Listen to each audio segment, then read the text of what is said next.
My name is Allison Brown, and while my son-in-law was explaining to dinner guests that I had pedestrian taste and no understanding of luxury, I was finalizing the acquisition of a Bordeaux vineyard whose single vintage had just sold at auction for $43,000 per bottle. The irony was exquisite, much like the wine itself. At 43, I'd spent 2 decades building a life that existed in careful shadows.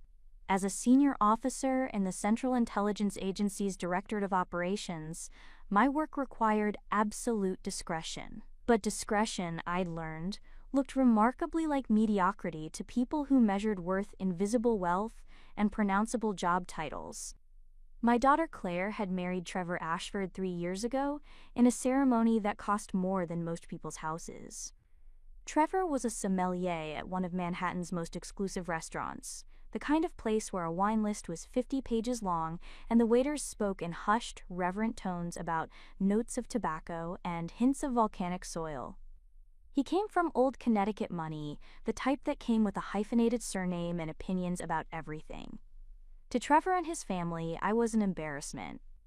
A middle-aged woman with a vague government job who lived modestly, dressed simply, and couldn't properly discuss the terroir of a Burgundy. Never mind that my salary, supplemented by hazard pay, foreign service differentials, and 2 decades of careful investments, had left me considerably more comfortable than they realized.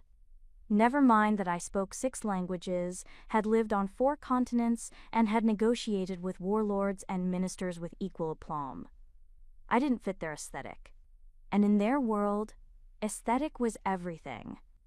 "Mother doesn't really understand fine dining," Claire had said at their engagement party, her voice carrying that particular blend of affection and apology. "She's more of a functional eater." Trevor had laughed, squeezing her hand. "Well, we can't all have refined palates. Some people are just built for simpler things." I'd smiled and sipped my champagne, a Dom Perignon 2008 that I'd personally selected from my own collection, though they didn't know that. The game was already beginning, and I was enjoying it immensely. The thing about working in intelligence is that you learn to operate in layers.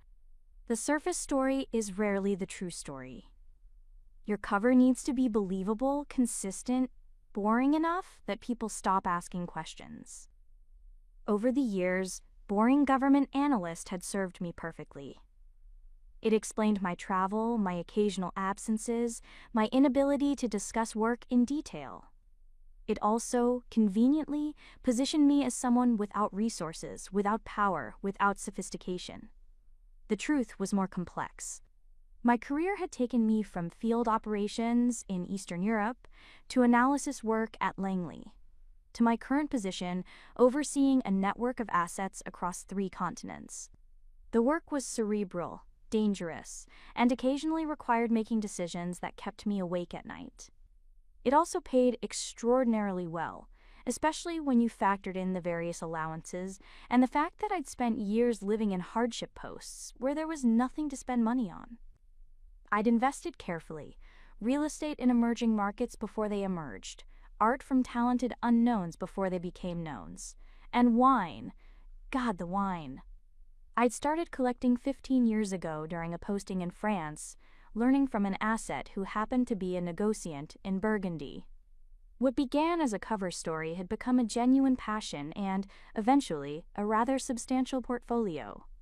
But Trevor and his family didn't know any of this. To them, I was Claire's mother, who wore department store clothes, drove a sensible sedan, and once made the mistake of saying I enjoyed a California Cabernet at a family dinner where Trevor had spent 20 minutes discussing the superiority of Bordeaux.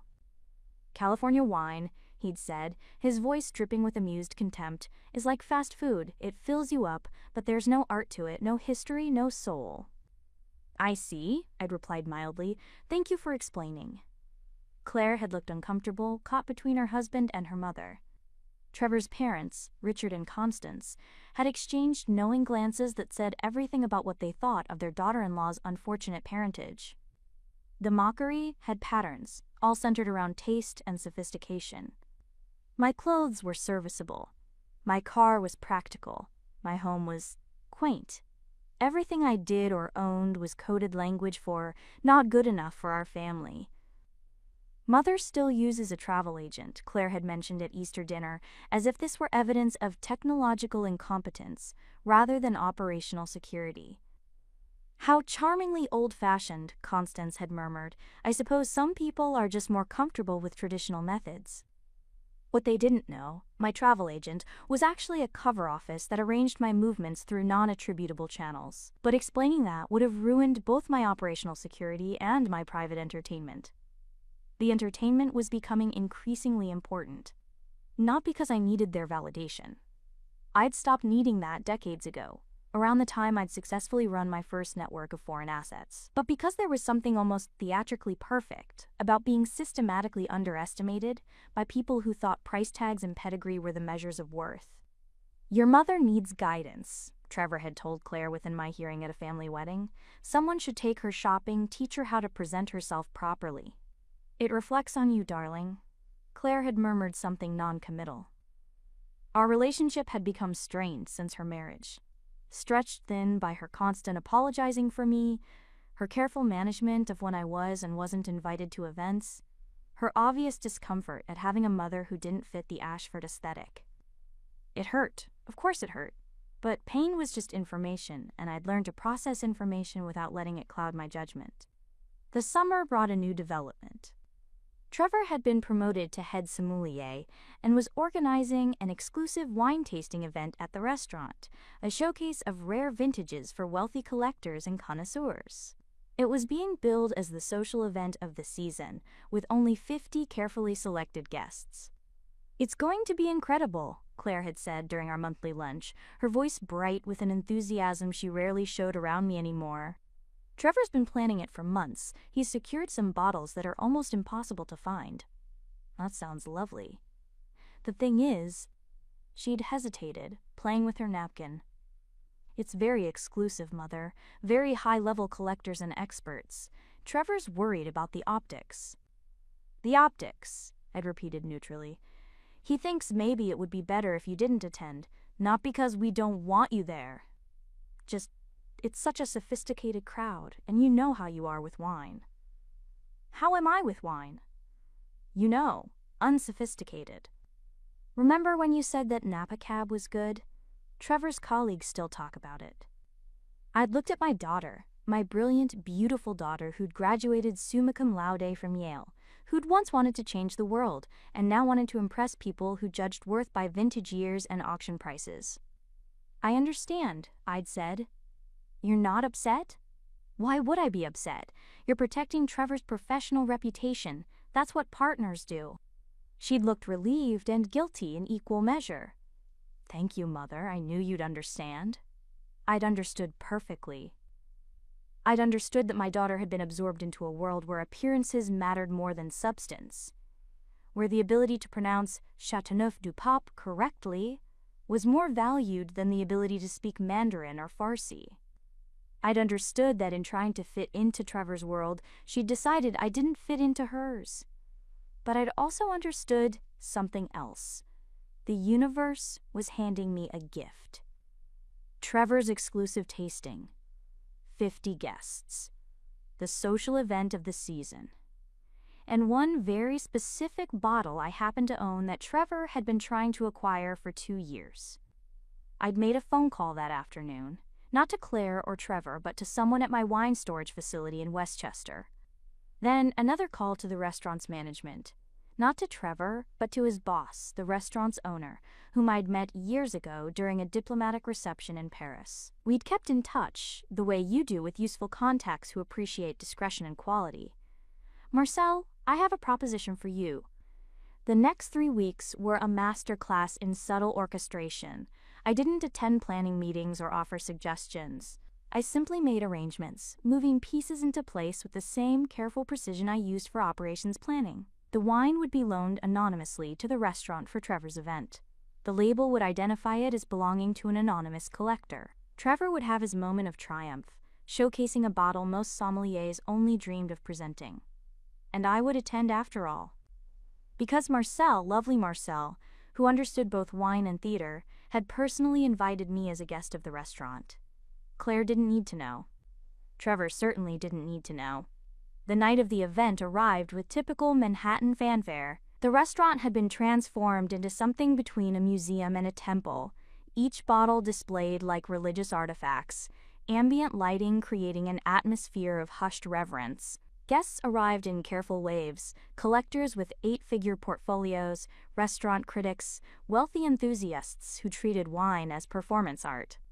I arrived alone, dressed simply in a black cocktail dress that Claire would probably describe as appropriate but uninspired. I'd pulled my hair back in a simple twist. I wore minimal jewelry. To anyone watching, I looked like someone who'd been invited out of politeness rather than belonging. Trevor was holding court near the main display, resplendent in an expensive suit, his voice carrying across the space as he explained the evening's progression to a small crowd of admirers. Claire stood beside him, elegant in designer silk, smiling with practiced grace. Neither of them had seen me yet. "Allison!" Marcel materialized at my elbow, kissing both my cheeks in the French manner. "You came. Wonderful. Come, let me show you what we have tonight."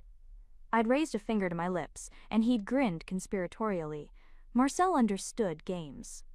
The first hour passed pleasantly. I moved through the crowd like a ghost, recognizing several faces: a diplomat I'd worked with in Brussels, a businessman whose background I'd investigated 3 years ago, a society matron whose son's security clearance I'd once had to approve. None of them recognized me, because that was how I'd designed my life. Trevor's presentation began at 8 p.m. He was in his element, discussing each wine with passionate precision, explaining histories and harvests, making each bottle sound like a work of art. The crowd hung on his words, appreciating both the knowledge and the performance. "And now," he said, his voice dropping to a theatrical whisper, "we come to the centerpiece of tonight's collection." A server brought forward a bottle on a velvet cushion. Even from across the room, I could see the deep burgundy glass, the age-faded label, the way the light caught the liquid inside. "This," Trevor continued, "is a 1947 Chateau d'Yquem." For those who don't know, 1947 was perhaps the greatest vintage of the 20th century. This particular bottle has been sought after by collectors worldwide. It has been in storage for decades, perfectly preserved, and it belongs to an anonymous collector who has graciously loaned it for tonight's event. The crowd murmured appreciatively. Claire was beaming with pride. Trevor's parents looked as though Christmas had come early. That's when Claire spotted me in the crowd. Her face went through a rapid series of expressions: surprise, confusion, then something close to panic. She whispered something to Trevor, who glanced over and frowned. I'd been standing near the back, but now I moved forward slightly, not dramatically, just enough to be more visible. I was holding a glass of the previous wine, something nice but not extraordinary. Trevor's frown deepened. He continued his presentation, but I could see him tracking me in his peripheral vision, clearly annoyed by my presence but unable to address it without causing a scene. "As you can see," he said, returning his attention to the bottle, "the color is still magnificent. The nose is..." "Darling," Constance's voice cut through his presentation, loud enough to carry. She'd spotted me too. "That's cheap plonk you're drinking. Did you just grab something at random?" Heads turned toward me. The crowd's attention shifted from Trevor's prized bottle to the woman in the simple black dress holding an apparently inferior wine.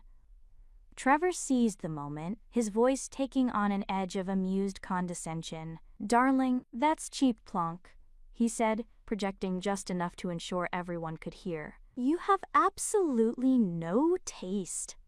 The words hung in the air. Claire's face flushed with embarrassment. Several people laughed politely. Trevor's parents looked vindicated, as if my presence and poor wine choice confirmed everything they'd always believed about me. I smiled. Perhaps. I didn't defend myself. Didn't explain that the cheap plonk was actually a rather nice Côte du Rhône that I'd selected deliberately because it paired well with the canapés. I simply smiled and took another sip, playing the role they'd written for me. Trevor turned back to his presentation, satisfied that the disruption had been neutralized and that he'd emerged victorious. He lifted the 1947 Chateau d'Yquem with reverent hands. This bottle represents the absolute pinnacle of winemaking artistry. Its owner, anonymous though they wish to remain, is clearly a collector of extraordinary taste and resources. To own such a bottle is to own a piece of history. He began the careful process of opening it, his movements practiced and ceremonial. The crowd pressed closer. This was the moment they'd all been waiting for, the privilege of tasting liquid history. The cork came free with a whisper. Trevor poured a small amount into a crystal decanter, letting it breathe, checking the color and clarity. Perfect. Of course it was perfect. I'd personally verified its provenance and storage conditions. "Before we taste this magnificent wine," Trevor said, his voice full of reverent pride, "let me read you the details from the label. It's quite extraordinary." He lifted the bottle, angling it toward the light to read the small text below the main label.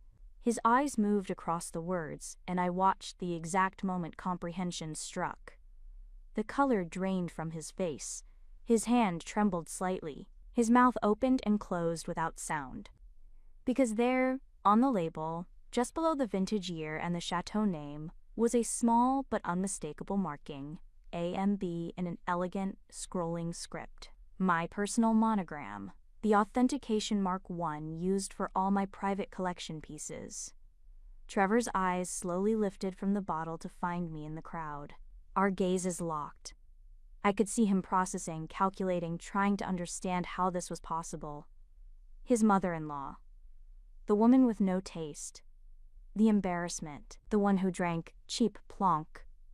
Owned by an anonymous collector, he muttered, his voice barely audible. But in the hushed atmosphere of the room, it carried. People began to murmur, confused by his reaction. Marcel appeared at my elbow again, his timing impeccable. "Ah, yes," he said, his voice warm and carrying. "Madame Brown's collection is quite extraordinary. She's been kind enough to share this particular treasure with us tonight. Allison, perhaps you'd like to say a few words about the bottle? You know its history better than anyone." The room went completely silent. Every eye turned to me. Claire's mouth had fallen open. Constance looked as though she'd been struck. Richard's wineglass slipped from his fingers, shattering on the marble floor in a sound like a small explosion. Trevor was frozen, the $43,000 bottle still clutched in his hands, his face cycling through shock, confusion, and dawning horror. I walked forward slowly, my heels clicking on the floor. The crowd parted like water. When I reached Trevor, I gently took the bottle from his nerveless hands. "The 1947 vintage," I said, my voice calm and educational, "was remarkable for several reasons. The summer was unusually hot and dry, concentrating the sugars. The harvest was late, allowing for perfect botrytis development. This particular bottle was part of a private reserve that spent 70 years in the chateau's cellar before I acquired it at auction 8 years ago." I turned to address the crowd, still holding the bottle. "I've been collecting for 15 years. It started as a hobby during a posting in France, but it became something more, a way to preserve history, to appreciate artistry, to understand that true value isn't always visible on the surface." I looked at Trevor, then at Claire, then at Trevor's parents.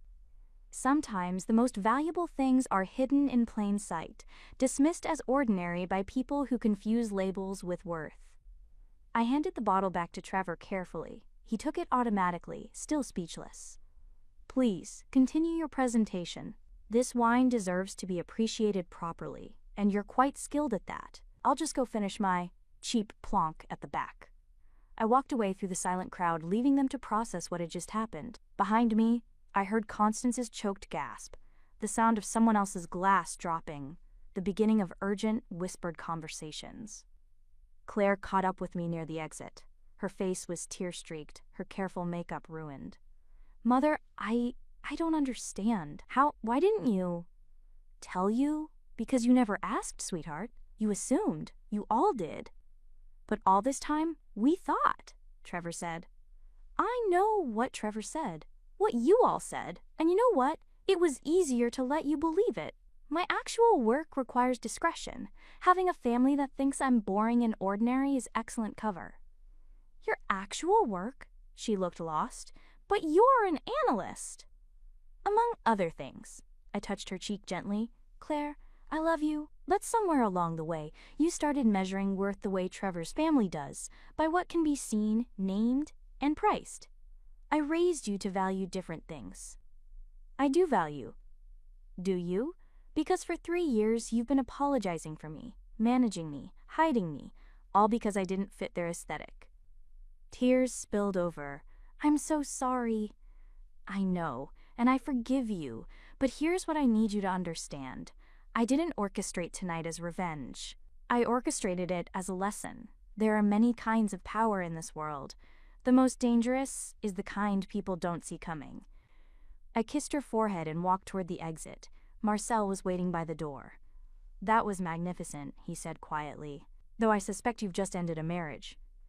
Perhaps, or perhaps I've just given my daughter a chance to remember who she is.